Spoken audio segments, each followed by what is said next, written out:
Okay. அப்போ என்னென்னலாம் இப்போ கைதி 2க்குள்ள வருது இப்போ? சார் அது ஒரு தனி கிளாஸ் சார், அது நம்ம இன்னொரு நாள். ஆமாம், ஆனால் அதுக்கு ரொம்ப முன்னாலே இன்டர்வியூ வரணும் இப்படி. ஏன்னா அது கொஞ்சம் டீட்டெயிலாக தான் பேசணும். எஸ் சார், அது out of curiosity mask.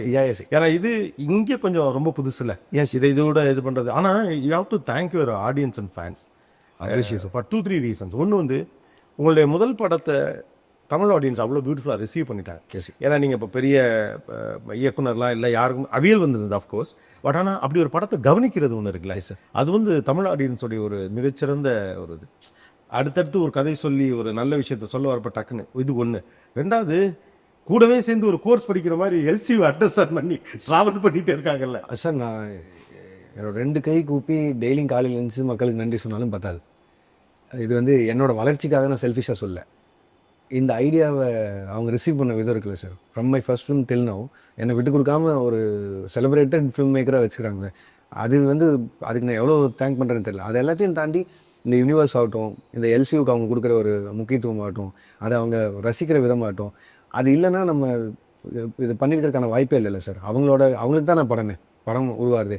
And first thanks வந்து என்றைக்குமே மக்களுக்கு and all the critics, reviewers எல்லாருமே. அண்ட் அதை விடவும் எனக்கு ஈக்குவலாக இன்னும் கொஞ்சம் பேருக்கு நான் தேங்க் பண்ணணுன்னா all my producers and actors. அந்த ஐடியாவை அவங்களுமே ரிசீவ் பண்ணுறது ஒன்று இருக்குல்ல சொல்ல. எல்லாருக்குமே ஒரு ஹீரோ வந்து தன்னோட மார்க்கெட் என்னங்கிறது ப்ரூவ் பண்ணுறதுல ரொம்ப கான்ஷியஸாக இருப்பாங்க.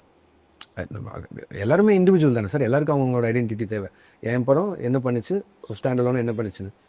அப்போ இது எல்லாருமே இன்வால்வ் ஆகிற படம், எல்லா கேரக்டர்ஸுமே உள்ள இன்வால்வ் ஆகிற படம்னா அவங்க எவ்வளோ அவங்க தன்னோட எல்லாத்தையும் விட்டுட்டு வந்து ஒரு படத்தில் நடிக்கணும். அண்ட் அதேமாதிரி ப்ரொடக்ஷன் ஹவுசஸும் எல்லாத்துக்கும் என்ஓசி கொடுக்கறதுக்கும் எதுலேயுமே யாருக்கும் எந்த பிரச்சனையும் வந்துடக்கூடாது, let him do whatever he வாண்ட்ஸ்னு சொல்லி அதை சப்போர்ட் பண்ணுற விதம் இருக்குல்ல சார். அதெல்லாம் நடந்ததுனால தான் இதில் ஏதோ ஒன்று முரணாக இருந்தாலும் எதுவும் நடந்துருக்கான சான்ஸ் இல்லை. நான் எப்பவுமே எதிர்பார்த்துட்டு இருந்தது வந்து இதை யாராவது ஒருத்தர் பண்ணணும் அப்படின்னு நினச்சிட்டு இருந்தேன். எனக்கு தியாகராஜன் குமார் ராஜா வந்து பண்ணிடுவாருன்னு நினச்சேன்.